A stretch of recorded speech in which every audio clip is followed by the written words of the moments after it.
At one point almost made me lose my focus, but my ace in the hole was my base in the soul.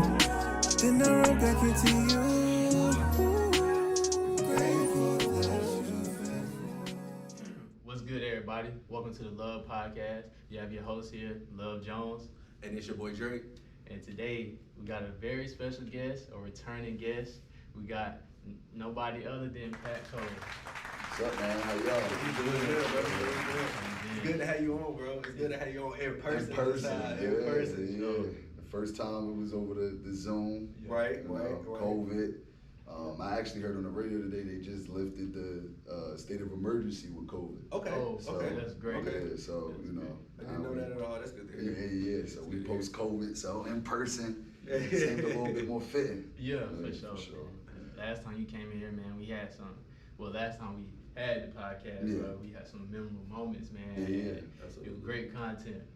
So, and we about to just get right into it. So, congrats on your new role, by the way. Appreciate it. Absolutely, bro.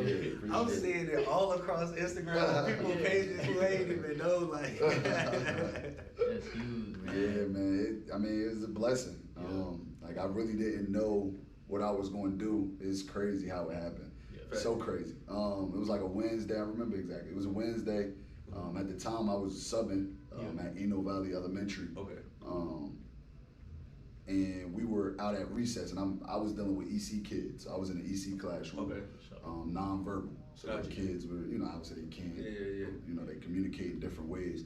So we were at recess, and we were talking to the teacher, not going to drop it, name drop them, but we were talking, and I'm just like, man, I don't know what I'm going to do. Like, I don't know what the next steps are. I had a couple high schools reach out, to come be assistants within their programs, but like as far as money wise, I got a kid, so I really didn't know, what was going to happen, and I was just like, man, I might have to come here next year. Like, I don't, know what I was going to do. Yeah. And literally, probably like 10 minutes later, Coach Moore told me to meet him in his office around like 12:30, and this was like at like 10:30 in the morning. So I'm just thinking like, what this conversation about? And I'm just like, man, I hope he offered me a job or something. This kind of be like a weight lifted off my shoulders. And surely I walked in there and we got to talking and he offered me a position. That's great, bro. Shout out to you, bro. No, I appreciate that. Shout out to Coach. Yeah. Shout out to Coach. So tell everybody like what that position is and kind of like what it entails for you. Great question. Director of Player Development. Okay. That's my title. That's what I do. It's kind of what I got into before coaching. After post being a player. Yeah. The first couple guys, I think I kind of hit on them in the other interview. Ellis, point guard at Louisville now. Yeah. Right. Makai Jones is at his new Division I JUCO, New Mexico. Sure. Josh Bagley. We got Enoch. He's at a JUCO. Josh just graduated from ArchU. Okay. DeAndre just accepted a scholarship up to a Division III school in New York. Just left junior college. So these are all the guys that I was training before I actually dove into being on the sideline as a coach. That's actually a nice resume to have. Like even before like anybody seen you do it professionally, like you already had that, like you had skin in the game already. Yeah. So and that's where it kind of stemmed from that because like I would get chills, just watching them implement the stuff that we work out on in the gym. Yeah. Right.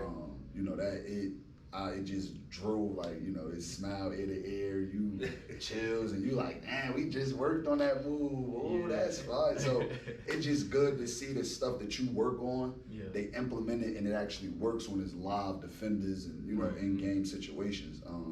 So that's that's what grew my love for player development. Right. It was kind of seeing them and then, just because, he's the biggest, L kind of just like blew up. And every time I watch him play, it's just something that we worked on, just trying to hone in on his craft, either in the pick and roll or just different array of finishes. And just watching it like, wow, and this is at the highest level of college basketball. Right. So it's like, I think I'm pretty good at, player development. And he's at the highest level, performing. And every time he come home, not now, obviously, but, when he used to come home is, when we in the gym. You know, when we in the gym, like it ain't.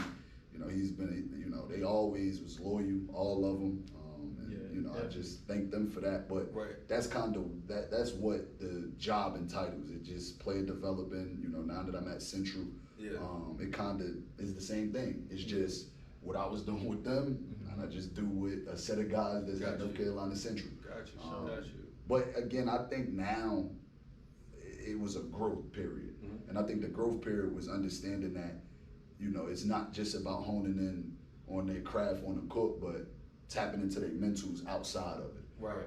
Because that is more important than being able to do this, because, you know, if your mental is straight, that's gonna, you know, push you along further in life and help you make, you know, more money for you and your family. Absolutely.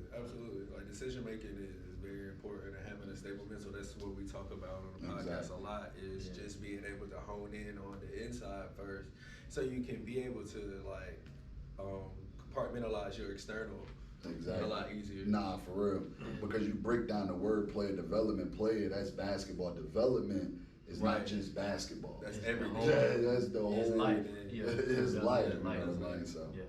That's huge, man. Salute to you, bro. I appreciate it. Especially, you know, just having them implement those skills that they learn in basketball outside into whatever they're trying to do, man. I know they're going to carry that for the rest of their life, bro. Exactly. Salute to you, bro. Speaking of carrying things for the rest of your life, like, what are some of the most memorable hooping moments that you've had so far? Probably the most memorable probably would be playing with Kyrie, like 8th grade. I mean, personal obviously is winning the state championship, winning my college, like that's But as far as like actually like, yo, I was like this with this guy, like bus rides to AAU trips, and now seeing he's 8 shoes in. I got a pair in my car right now. You get what I'm saying? And it's like, and you know how it go. You tell somebody, oh, I know Kyrie. I mean, you don't know Kyrie. You know what I mean? So I try to not talk about it as much, but me personally, I know what happened. And it's 7th, 8th grade is when I met Kyrie. We played for the North Rams. That's what the team was called. It was called the North Rams at the time. Shout out to North. You know, it was the North Rams. He played with us.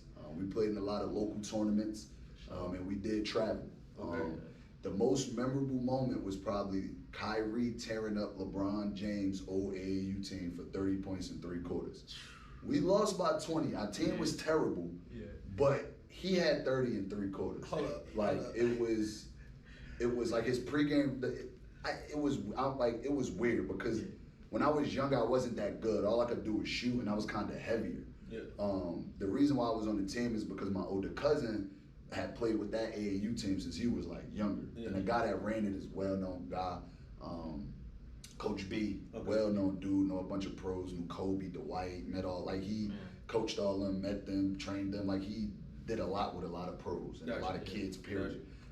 So, you know, he went through the program, and, you know, me being a little cousin, Coach B, you know, he like, you know, just bring him on. You know, we could get him right, this, that, and the third. So when I got there, it was this guy, Kyrie Irving. You know what I mean? And it's just like, I'm just watching him, and I promise you, to me, at first, he was the weirdest person I ever met. So he used to just do little weird stuff. And like pre-game, you know, I'm from Newark, so like pre-game, like, you know, we probably shooting threes and stuff.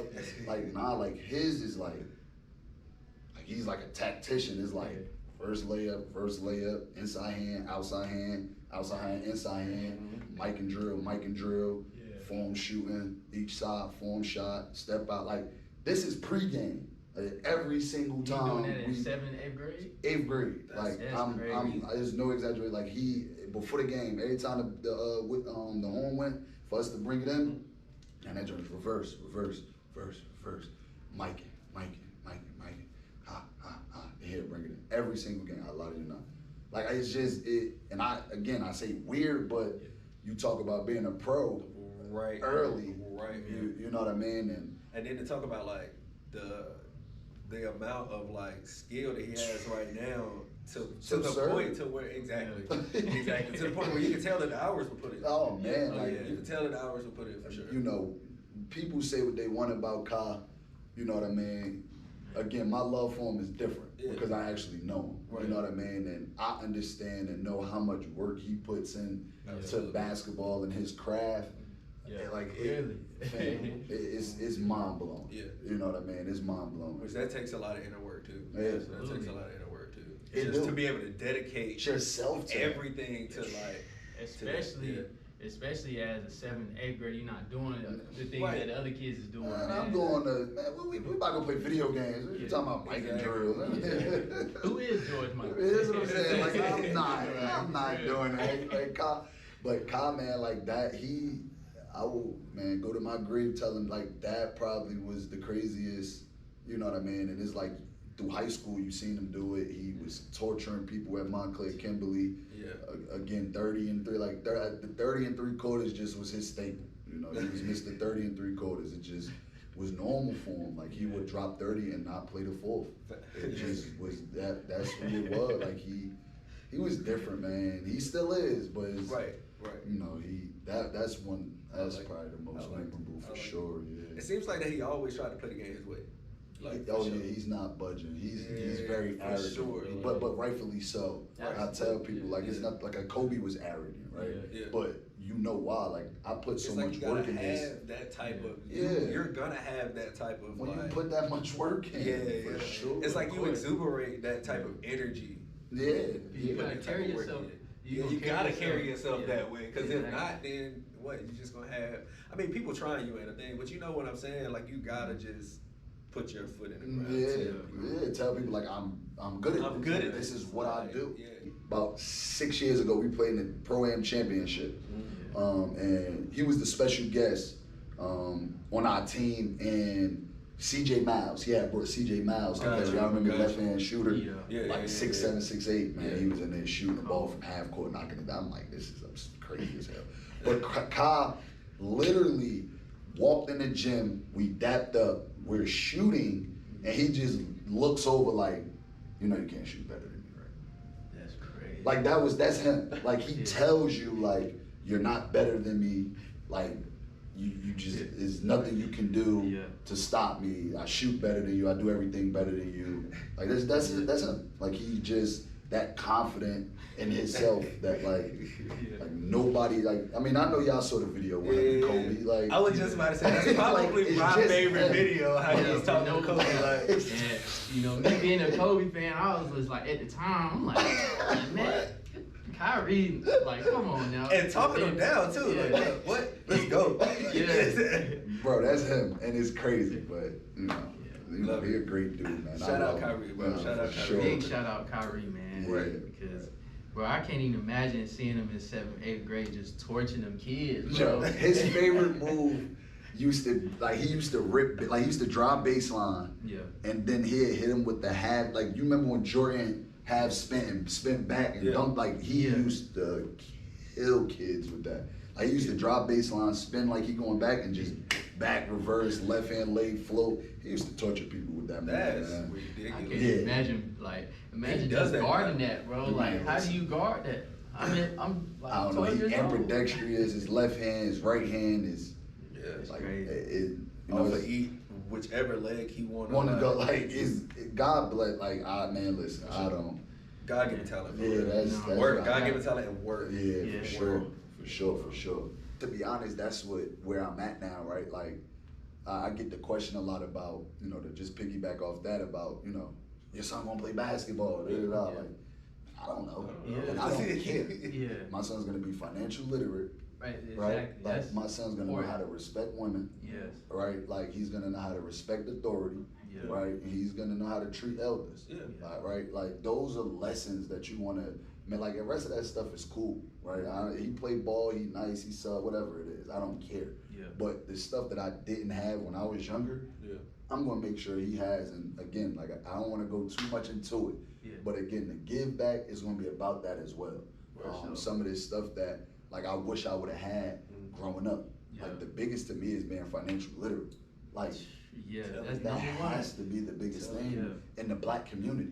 Because it's like So at 18, if you would have had that, bro, oh my like, goodness, you know where we would be, bro. 25, I'm probably touching an M. Yeah, Like I'm probably a millionaire, bro. Yeah. Even Because- by then, because even like we were saying on one of the podcasts in season 1, like when I was 18, Bitcoin was I could have bought that with my check from the job. that I And was you working, would be son. rolling right Yeah. Life would be different. Their life would be It would so be different. It would be different. So you know, just making sure, and again, I think you know, one of you guys touched on it, but technology is getting to the point where it's like your child has to know how to navigate it, because if they don't, they're gonna be so lost in this world, because everything is revolved around that stuff. So it's not about just putting a phone in the child's hand. It's about like letting them know, like, no, that phone could ruin you too. Yeah, bro. So be very careful, right? Like be very careful knowing the positives and the negatives, pros and cons about what you have in your hand.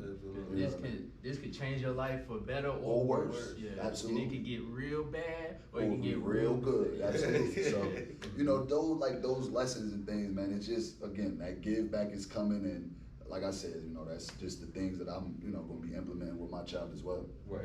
Shout out to you, bro, because you know, like we need more like father figures like you and around, because I know growing up, all I heard was, "Oh, you over 6 foot, you gotta play sports." Like, that is the biggest. I hate that. I hate that for people, man, because it's mentally, it really It tore me up. I ain't it gonna tears lie. you up. Bro, I'm telling you, It bro, do. because I'm sitting there at 5'9", like 200 pounds, so I'm big in school, and they like, bro, you gotta play lineman, bro. I'm what? Yeah, like, you know what I'm saying? And, you know, feeling those pressures is like, well, man, if I don't play this sports, I might not be good in life. You feel me? And that's how I was Well, feeling. people not gonna like me because I'm this tall, and they're like, oh, you should be hooping. Yeah, you big for no reason. I heard that a lot. Oh man, that's that big for no reason. That's real. Yeah, That's real. You can make or break a kid. I hear that a lot. Man, I think, and again, you touched on it. Like that's another lesson that, you know, my mother. That was probably the biggest lesson, because to be honest, think of like in high school, that like bullying is real, and it's unconscious bullying. Yeah. Like kids don't even know they bullying. Right, because bullying can be verbal as well. Yeah. And that's a form of bullying, telling somebody that you're big for nothing. Right? Because you don't know what that could do to somebody. Yeah. You know what I mean? Like that could be mentally like, what do you mean? I'm not good at night. It can mess you up mentally. Yeah. So like that, my mother always, you know, used to tell me, you know, sticks and stones may break your bones, but words will never harm you. So I always, you know, she used to repeatedly say that to me, and it just was like, you know, just always remember what people say to you, it ain't true. Right. If it don't apply, let it fly. Yeah. If it don't apply, let it fly. For sure. You know what I mean? So that again is very, very important. I think it's like you said, man, because that's again bullying, and it's like it could change somebody's life. No Like, doubt. You can't have that, man. You gotta watch what you say. Yeah, definitely. You gotta watch what you say. You gotta be conscious of what you say. That's what I'll say. Yeah, absolutely. Very conscious of what you say. Yeah, absolutely. I was hearing that, like, cause you know, everybody know who my brother is. You know, he played sports, played football, basketball, and I think he ran track. Yeah. And so like they expected me to follow in his footsteps, you know, and it's just like I never thought I was good enough to play sports, because you know he tried to, of course, get me to play sports, but I wasn't taking heed to those lessons he was giving me. However, you know, just hearing, all right, you don't play sports, you ain't this and that. It is like now I'm growing up like feeling like I ain't good enough. You feel me? And for nothing, you know what I'm saying? For nothing, like, and, you know, I there's didn't so have much no other motivation things. to do other things. Yeah, like you feed them other hungers. Like it's, and that's why I said, like, what I've realized, man, is like sports is so minor to your life as a whole. Yeah. Like it's almost crazy to really like, you know, talk about, because it's like it's almost like you go to work every day, right? It's really like if you really look at it, how small that you going to work every day is in your like total scope of life.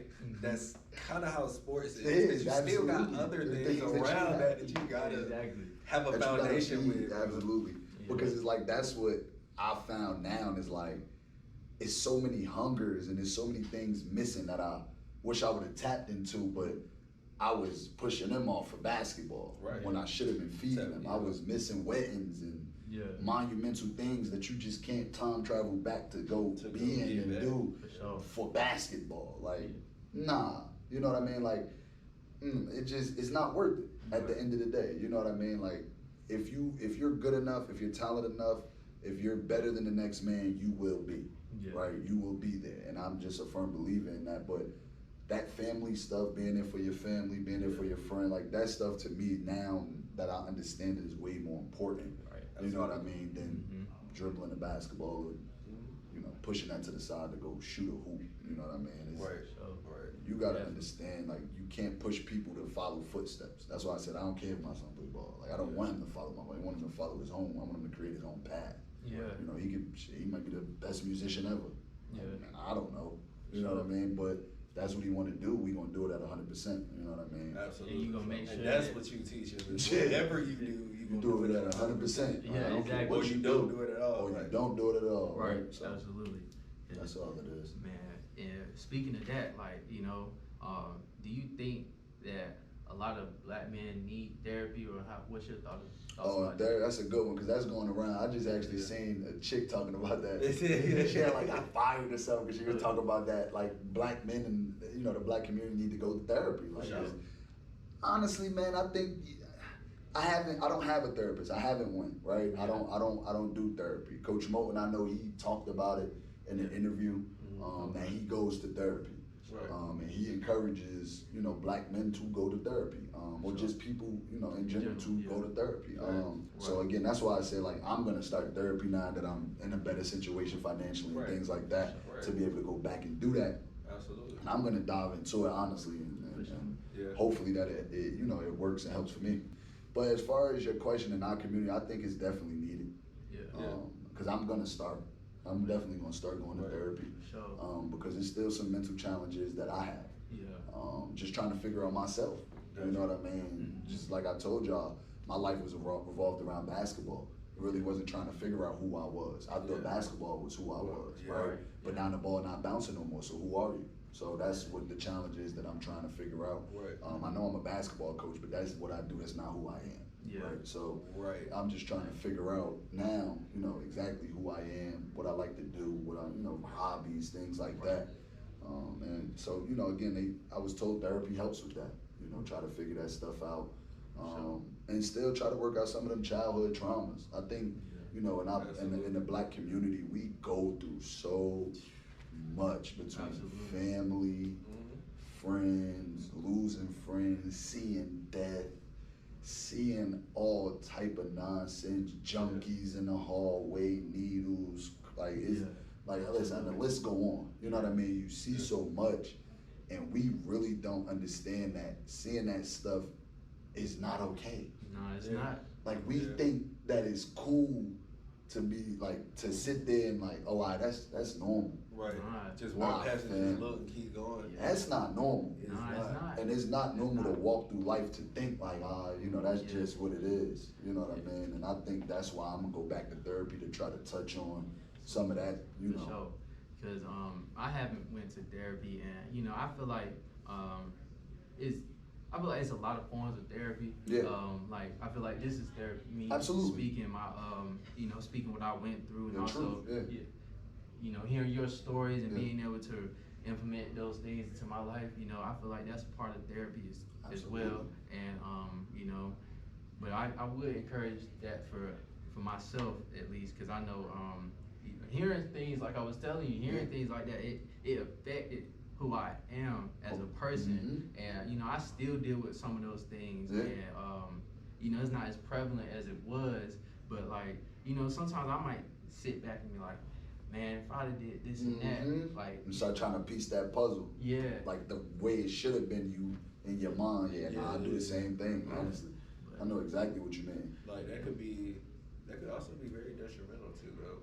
To you, to yourself, because at the end of the day, like, you gotta know how it happened, but you also gotta know how to, like, push forward and figure out the best steps to, like, make better decisions. And I think therapy That's what it definitely helped reverse engineer a lot of the things that you already been through in order to like give it a positive spin, because you don't necessarily need to forget about it, because it's not going.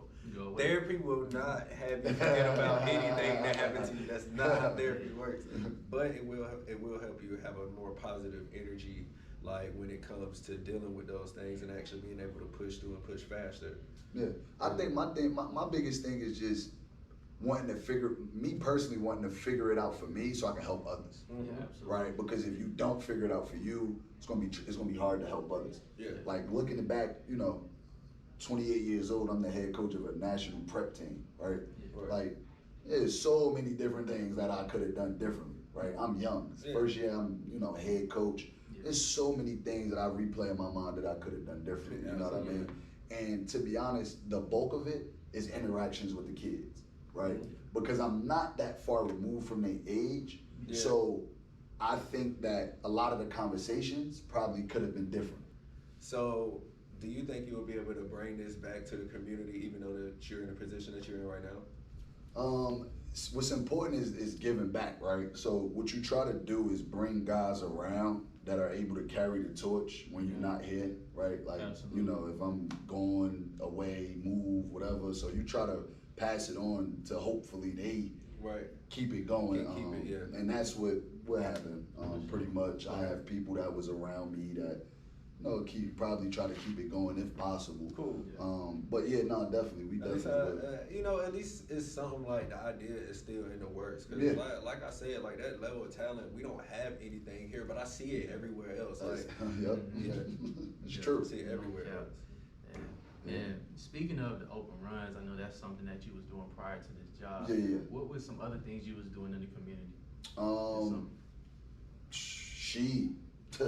He a big community guy, man. He had me very involved with just giving back. I mean, it would be little stuff. We was trying to get the free clinic started for down in the 252 area. For sure. Still working on that. But that's what shout out to She. Philanthropist finest. But it was really, to be honest, it was just being a lot involved with a lot of the stuff Coach Moten did. Yeah. Like yesterday, he had his community day. Give back. Free backpacks, free haircuts for the kids, shoes, all type of stuff. They coming in. He get them right for school. But that's what I'm starting now. I think I'm in a position now to really give back how I want to. In my area. And obviously, I created a home down here, so it would be kind of, wrong not to do it in this area as well. Right. So now I feel like, my position is what it is. The give back starts now. It's crazy that you asked that, because I literally driving here, just got off the phone with my man from back home. Yeah. That's exactly what we was talking about. So stay tuned to that, because it's gonna get real crazy. Y'all make sure y'all following Pat Cole too. Absolutely, man. You want to drop your IG? IG, Twitter, same. Facebook, just Patrick Cole. IG, Twitter, Pat11 Cole. Yes, Very sir. simple. Yes, sir, man. Y'all stay tuned for that. And so I want to commend you for that as well. I want to commend Coach Moten for that, and just giving back to the community and showing the kids like is more to life out here. You know what I'm saying? And you never know how much that haircut can mean to that kid. Absolutely. Some parents probably can't even afford a haircut. Now, haircut's what, 25, 30? Bro, up to 40? I went, it's crazy for real. I just went to the barbershop and paid $50. I had to get like this and just a taper. So think about this. And I got braids, bro. You paid 50. Yeah. Right. To fill your tank up is 70. Yeah. That's $130. And I ain't even did nothing yet. I ain't even did nothing. That's my point. That's $120. Like, that is just down. You get a cut, fill your tank up, $120. I remember that's crazy, bro. Before I moved up here, you feel me? Like I was getting edge-ups was $5 and haircuts was $10. Swear to God. Swear to God. Yes. I don't know what's going. So you're right, man. Like the fact that you go there and get a free haircut for your man, That's a stress reliever off of parents man. too. Sure. Especially schools. You don't know how much that could have like improved the like ecosystem of the home. Nah, real talk. For real. I think, to be honest, man, people need to start piggybacking off of that, especially in the economy that we are in now. Yeah. You know, them community days, man, if you're like somebody of success or with some kind of power and you living in an area of you know, the less fortunate, or you around the area of that, or you come from an area, man, give back. Because there's a lot of people out here struggling, you know what I mean, especially in this economy. Yeah, like, absolutely. Everything is so expensive. You got people out here losing their mind trying to just make ends meet. So, you know, that give back is very, very, very important, especially in, you know, today's economy. Absolutely, man. And it's like in the age of technology, man, you can easily get the word out. Easily get the word out. You can easily, and there's so much you could do, man. And it's, to be honest, there's so many vendors and people that want to get involved. It's like, you know, just be the one to start it. Just be the one to do it. Right. Yeah, no cap, man. And like I said, hats off to y'all. And, you know, hopefully, you know what I'm saying, down the line, me and Drake, you know, with the L.U.V podcast and with our team, we can definitely do something in the community. Yeah, for sure. Rocky Mountain, watch out. Yeah, nah, for sure. Nah, North Carolina, just stay tuned, man. There's gonna be a lot being done in the next, you know, because that's my next involvement. Like, you know, like I told y'all, I got a lot of ideas, man. And I'm in a position now where you can do things. I could do things. I could, you know, make things move. So, definitely. Along with like just mental things, like what are some other roadblocks that you say that you've been through, and how did you push past them? It's crazy, man, because it's like I didn't even think I was gonna go Division I. Like my first, I went to 3D1s, and it sound kind of crazy, but like I wasn't no highly touted high school kid, right? You get what I'm saying? Like I ain't have all the high offers I didn't have any offers leaving my senior year at all. You know what I mean? Like I had zero. So it's not like I went to a school of choice, then left. Like the only offer I had coming out of post-grad school was Coppin State. So stay home or I'm gonna go. Like it ain't no, you know, it ain't like I'm picking out the hat. Like it wasn't that for me. You know what I mean? So I went to Coppin with a mindset of like, go kill, go dominate.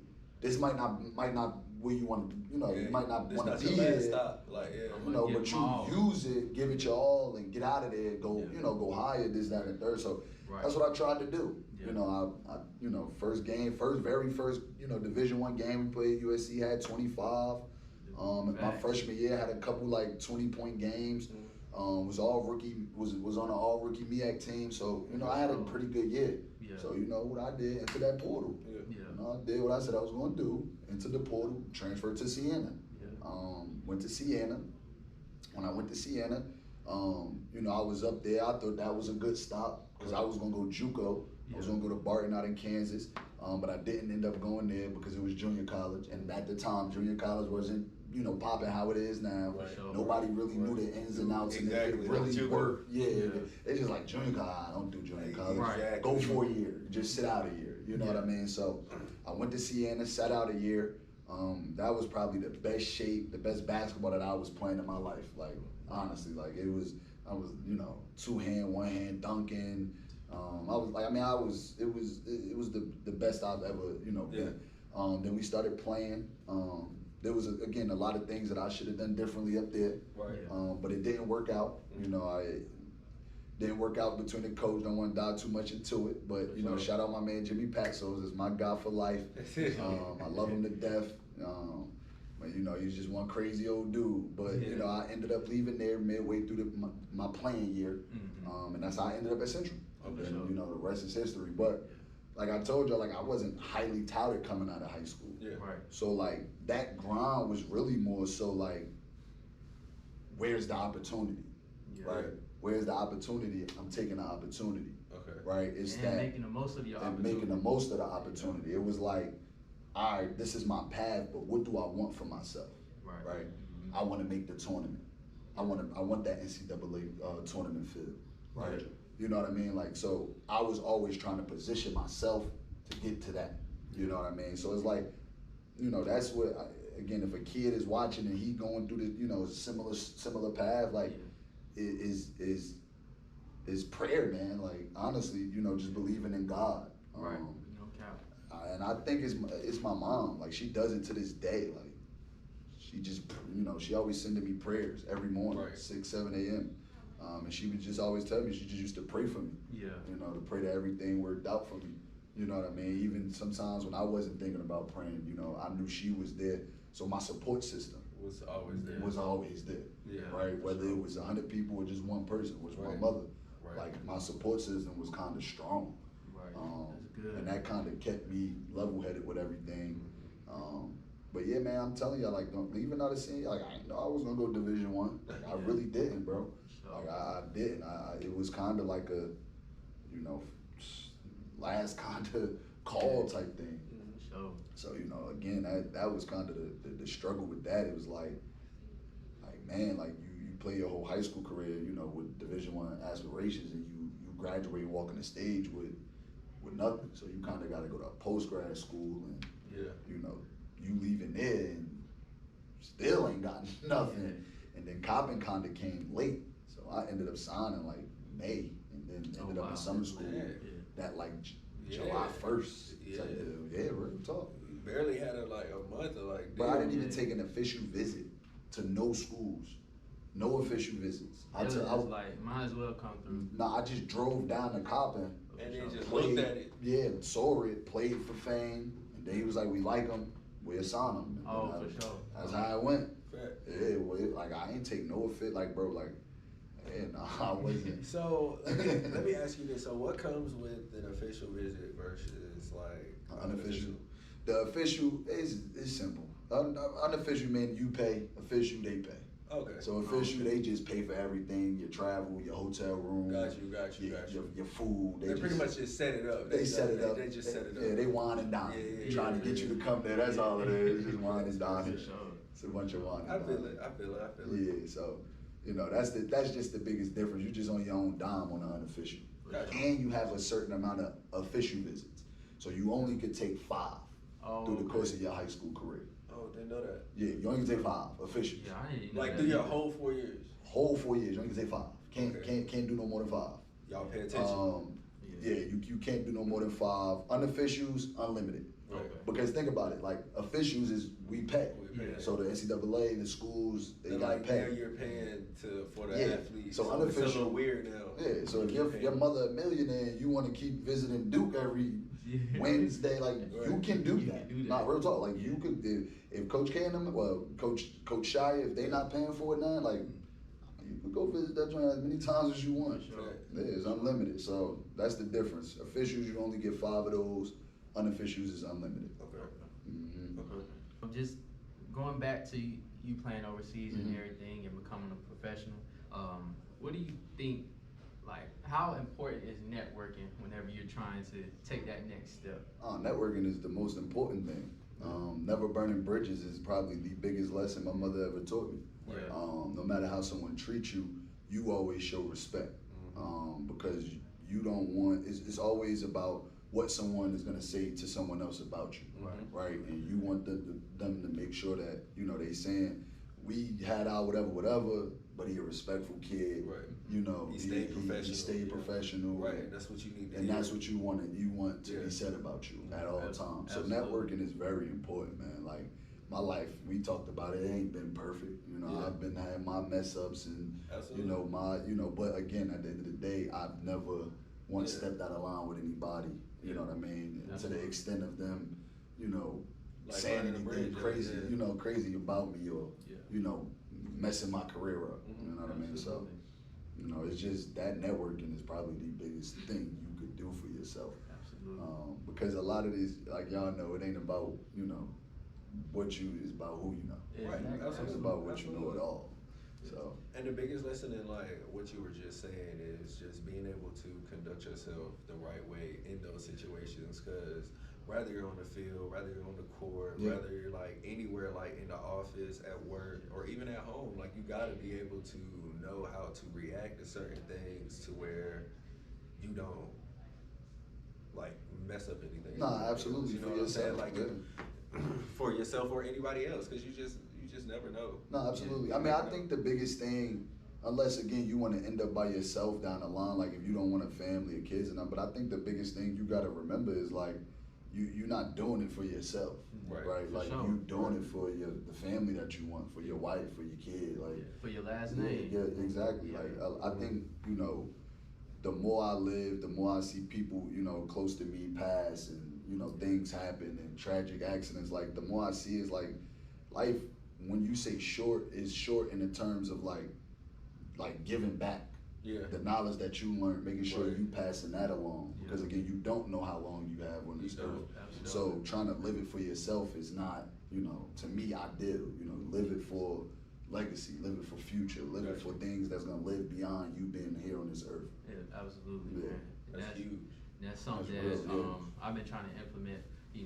That's why I wanted to have this podcast. Absolutely. I wanted to start it with boy Drake. I wanted to build up a team, especially the team full of my homies. Yeah. You know what I'm saying? And I can't do this without them. You know what I'm saying? And it's not just my podcast. It's our podcast. It's our podcast, and it's whatever I'm trying to do. Like I try to, make sure that when I speak to somebody that's respectful, and I always try to practice good business. Because I never want to snake nobody that's not who I am. Yeah, I know that's happened to me, and I know that's happened to other people. But like I know I'm Karma gonna leave. real, man. Yeah, for sure. Yeah. Karma is real. Yeah. And what Coach Mo used to tell us, what you want to do with your life is try to create good karma. Yes. You're not gonna be perfect. You're not gonna be perfect at all. Pray, ask for forgiveness, and try to create good karma.